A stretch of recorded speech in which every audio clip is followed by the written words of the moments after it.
இது ஒரு முக்கியமான பதிவுங்க. ரொம்ப நல்ல படம். ரொம்ப லேட்டாக பார்த்துருக்கேன். வடிவேல், பகத் பாசில் இருவரும் சேர்ந்து கலக்கிய மாரிசன் படம்னா அப்படி ஒரு படங்க. ஒரு இங்கிலீஷ் படம் ஸ்க்ரீன் ப்ளே மாதிரி இருக்கும். இந்த படத்தில் ஹைலைட்டான மேட்ரு என்னென்னா, கதையவே அப்படி ஆரம்பிக்கிறேன். வடிவேல் ஒரு இடத்துல செயினில் கட்டி போட்டிருப்பார். இதுக்கு முன்னாடி ஜெயிலிருந்து ஓப்பன் ஆகி வருவார் பகத் பாசில், விடுதலை ஆகி வரும்போது அவர் கண்ணுக்கு டைலாக்கே போட்டிருப்பாங்க. கடலில் இருக்கிற மீனை மேலே வர்ற கொக்கு எப்படி ஒரு வல்லூர் கொக்குலாம் கரெக்டாக பார்க்குதோ, அது மாதிரி இவருக்குன்னு ஒரு வீடு, இவருக்கு தெரிகிற வீடை அப்படியே உள்ளே பூந்துருவார் திருடுறதுக்காக. அங்கே போனால் வடிவேல் செயினில் கட்டி போட்டிருப்பாங்க. இவர் உள்ளே வர்றவர்கிட்ட கேஷுவலாக என்ன பண்ணுவார்னா, தம்பி என்ன பண்ணுறீங்க, வந்துட்டியாப்பா, நல்ல வேலைப்பா, கதவை திறந்து விடுப்பா, என்ன இது செயினை அவுத்து விடுப்பாம்மா. யாரையா என்னையா நீன்னு கேட்டால், எனக்கு மெமரி லாஸு, எங்கள் பையன் கையை கட்டி போட்டுட்டு போயிடுவான் அடிக்கடி. அது மாதிரி இருக்கிற போது நான் இப்போ நீ வந்திருக்க, ரொம்ப சந்தோஷம் போது இவன் என்ன பண்ணுவான்னா, அதெல்லாம் கிடையாது, என் திருடுற நோக்கத்தோடு தான் வந்தேன், நீ கட்டி போட்டிருக்கபடி கட்டி போட்டுக்கங்கிற போது ஒன்று ஒன்றா தேடுவான். தேடும்போது இவர் என்ன பண்ணுவார்னா, பகத் பாசில்கிட்ட ஒரு பேரம் பேசுவார். ஒரு 25,000 ரூபா வரைக்கும் உனக்கு தர்றேன், என் செயினை மட்டும் அவுத்து விடணுன்னா டக்குன்னு அதுக்கு ஒப்பந்தம் ஆகி வெளியே கூட்டிகிட்டு போய் ஏடிஎம்மில் போட்டு 25 லட்சம் எடுத்து 25,000 எடுத்து கொடுக்கும்போது, அவருக்கு 25 லட்ச ரூபா இன்கம் வரப்போகுது, கையில் இருக்குது அப்படிங்கிறத ஒரு சாதுரியமாக தெரிஞ்சுக்கிறவாப்புல. பார்த்திங்கன்னா வடிவேல் ஒரு ட்ராக்கில் போயிட்டே இருப்பார். அந்த ட்ராக்கு பார்த்திங்கன்னா இவரை விட பெரிய சீட்டிங் பார்ட்டி இவர் என்ன நினச்சி எடை போட்டு போவார்னா, சாதாரணமாக அவருக்கு உண்மையிலே மெமரி லாஸு, இங்கே அங்கே போனுக்கிட்டு கிடக்காருன்னுட்டு இருப்பார்.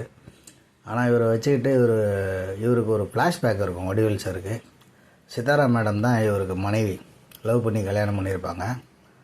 அவங்க பார்த்திங்கன்னா சைல்டுஹுட்டு குழந்தைங்களுக்கு ஸ்கூல் வரைக்கும் உள்ளவங்களுக்கெல்லாம் கவுன்சிலிங் எடுப்பாங்க, அவங்க மன சாந்தி அமைதிக்காக. அந்த கவுன்சிலிங்கில் இவங்க ரொம்ப சிறப்பாக பண்ணியிருப்பாங்க. அதில் பார்த்திங்கன்னா நிறைய குழந்தைங்க பாதிக்கப்பட்டிருக்கும். அதில் அவங்களுக்கு ஒரு டிஸார்டர் மெமரி லாஸ் ஆகிடும். அந்த லாஸில் இவர் தன் கணவன்கிறதே மறந்துடுவாங்க. இவர் ஒரு போலீஸ் அதிகாரி மாதிரியே டீல் பண்ணி, நீங்கள் தான் டிஎஸ்பி, எல்லாம் காப்பாற்றணும் அப்படின்னு சொல்லி ஒரு டிஎஸ்பி அதிகாரிகிட்ட ஒரு கம்ப்ளைண்ட் கொடுக்குற மாதிரி கொடுத்து ஒரு டைரியை கொடுத்துருவாங்க. இவர் என்ன பண்ணுறாருன்னா, நம்ம சொந்த மனைவியே இப்படி ஆகி போச்சுன்னு சொல்லிட்டு ஒரு ஃபீல் பண்ணி இந்த பகத் பாசிலோட ட்ராவல் பண்ணி நைட்டில் காணாமல் போகிறதுக்கு அவங்களுக்கு ஒரு தூக்க மாத்திரை தண்ணியில் போட்டு அவங்கள படுக்க வச்சுருவார். யார், பகத் பாசில. அவனோட ஒரு ஃப்ரெண்டு அப்பப்போ வருவான், அவனையும் படுக்க வச்சுருவார். அந்த நைட்டில் மட்டும் இவர் பைக் எடுத்துக்கிட்டு, அவங்க போகிற ட்ராவல் பண்ணுற பைக் எடுத்துக்கிட்டு ரவுண்ட் அடித்து அந்த பர்டிகுலர் கேரக்டரை பாட்டு அந்த இடத்துக்கு வர வச்சு கரெக்டாக மர்டர் பண்ணுறது. அதில் ஒரு 4-5 மர்டர் நமக்கு ஓப்பனிங்கில் காட்ட மாட்டாங்க. போகிறது, பேசுகிறது, படுக்கிறது, ரூமில் இருக்கிறது, போகிறது, பேசுகிறது, படுக்கிறது, ரூமில் இருக்கிறதுன்னு இருக்கும். ஆனால் உள்ள கதை ஆழமாக ஓடிக்கிட்டு இருக்கு. எப்போ வரும் ஃப்ளாஷ்பேக்குங்கிற மாதிரி. கடைசியாக ஒருத்தனை லைவாகவே கூப்பிட்டு பண்ணும்போது ஆடியன்ஸுக்கு ஓப்பன் ஆகிடுது என்ன கேரக்டர் வருன்னு. அப்போ பார்த்திங்கன்னா ஒரு நல்ல நோக்கத்தோடு தன்னுடைய மனைவி கவுன்சிலிங் எடுத்த பிள்ளைகள்லாம் ரொம்ப லாஸ் ஆகி மன உளைச்சலாகி சில குழந்தைலாம் செத்து போயிருக்கோம். அந்த மாதிரி கேரக்டருங்களை, அந்த மாதிரி ஆக்கினவங்கள கொலை பண்ணிக்கிட்டு இருப்பார். இதுதான் சப்ஜெக்டு. கடைசியில் பகத் பாசில் இவர் ஒரு கிரிமினல் அக்யூஸ்டு. நம்ம ஏதோ பேசிக் ப்ராப்ளத்துக்காக கொஞ்சம் திருடுறோம், ஆனால் இந்த ஆள் பண்ணுறது ரொம்ப தப்பான காரியம்னு சொல்லிட்டு இவர் ஏதாவது பண்ணியே ஆகணுங்கிற மாதிரி முயற்சி பண்ணும்போது இவரும் இவர் ஃப்ரெண்டும் சேர்ந்து வருவாங்க. கடைசி அட்டம்ப்டாக ஒருத்தனை ரெடி பண்ணியிருப்பார் ஃபோனில் வர வைக்க. அது யாருன்னா பகத் பாசிலோடைய டீப் ஃப்ரெண்டு. அவர் இவனை ஜீப்பில் ஏற்றி கூட்டிகிட்டு போகவும், நம்ம பகத் பாசில் நான் பின்னாடியே பைக்கில் வரேன்ட்டு போகும்போது இவர் கரெக்டாக நம்ம சொன்ன பார்ட்டி தான் அப்படிங்கிறது இவருக்கு அனுப்பின அந்த வழக்கம் போல் ஒரு ஃபோனில் ஒரு மெசேஜ் போடுவார். அந்த மெசேஜின் படி போகும்போது பார்த்தா இவருடைய கெட்ட காரியம் அப்படியே தெரியும், இவன் தான் அந்த அக்யூஸ்டுன்னு. கடைசியில் பார்த்தா பகத் பாசில் ஃப்ரெண்டு இந்த பகத் பாசிலுக்கு தெரியாமலே பெண்ணுங்களை சீரழிக்கிறது, குழந்தைங்களை சீரழிக்கிறது, சின்ன குழந்தைங்களை சீரழிக்கிறது, அதை அப்படியே ஒரு பஞ்ச் ரேட்டுக்கு வித்துறது, இந்த மாதிரி வேலையெல்லாம் செஞ்சுருப்பான். அதை லைவாக ஃபோனில் போட்டுருவாப்புல பகத் பாசில் பின்னாடி வரவனுக்கு. அவன் இதை லைவாக கேட்டுட்டு வந்துக்கிட்டு இருந்திருப்பான். அதுக்குள்ளே வாடா பாரு, இவனை தானே நம்ம காலி பண்ண பிளான் பண்ணோம், அதாவது வடிவேலை காலி பண்ண பிளான் பண்ணியிருப்பாங்க 2 பேரும். இந்த டைலாக்லாம் கேட்ட பிறகு அவர் வந்து கட்டை ஒத்து விட்டு, இவன் தான் நம்ம நண்பனாக இருந்து இவ்வளோ பெரிய துரோகம் பண்ணியிருக்கான், இவனை கொன்னே தீரனா இவர் தான் நல்லது பண்ணியிருக்காருங்கிறத அங்கே அண்டர்ஸ்டுட் ஆகிடும். பிரமாதமான ஒரு ஸ்க்ரீன் பிளே. இந்த ஸ்க்ரீன் பிளேலாம் வெள்ளைக்கார மூலையில் உள்ளது.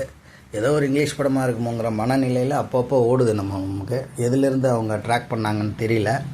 பட் இப்போல்லாம் உலக படமாக நம்ம மாறிட்டோங்கிறதுனால நம்ம படத்தை இந்த படம் இதே மாதிரி ஸ்க்ரீன் பிளே பண்ணால் வெள்ளைக்காரம் பண்ணால் கூட, ஒரு ஹாலிவுட் படமாக இருந்தால் கூட அவங்க உடனே நம்ம மேலே கேஸ் போட்டுறாங்க. ஏன்னா அஜித் சார் படத்துக்கு அப்படி தான் போட்டிருந்தாங்க லாஸ்ட் டைம். 175 கோடி ஃபைன் கட்டினாங்க. அது மாதிரி இது நிச்சயமாக அந்த மாதிரி மைண்டு செட்டில் உள்ள ஒரு படம். பிரமாதமாக பண்ணியிருக்காங்க. இதை நம்ம ரொம்ப லேட்டாக பார்த்துட்டு இப்போ தான் போடுறோம். படம் ரிலீஸ் ஆகி கிட்டத்தட்ட 1 வாரத்துக்கு மேலே ஆகுது. இன்றைக்கி தான் அதை பற்றி போட்டுக்கிட்டு இருக்கேன்.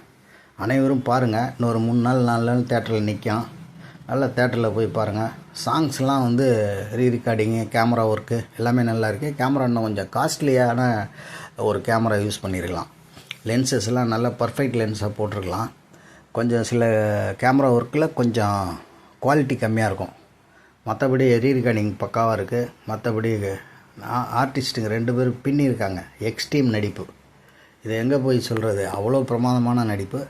ரொம்ப எக்ஸ்ட்ரீமாக இருக்குது. அனைவரும் பாருங்கள். ஓடிடியில் நெட்ஃப்ளிக்ஸில் சேல்ஸ் பண்ணியிருக்காங்க. கூடிய விரைவில் உங்களுக்கு அப்டேட் வரும். நன்றி, வணக்கம்.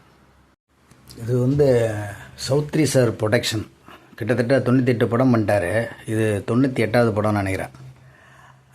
பிரமாதமான ஒரு தயாரிப்பு.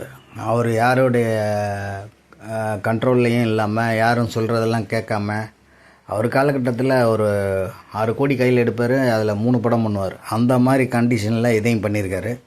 இப்போல்லாம் 30 கோடி எடுத்திருந்தாங்கன்னா 3 படம் பண்ணலாம். இதெல்லாம் வந்து ஒரு ப்ரொடக்ஷன் செலவு வந்து ஒரு 3 கோடி வந்திருக்கும். ஆர்டிஸ்ட்டு சேல்ரி ஒரு 10 crore வந்திருக்கும்.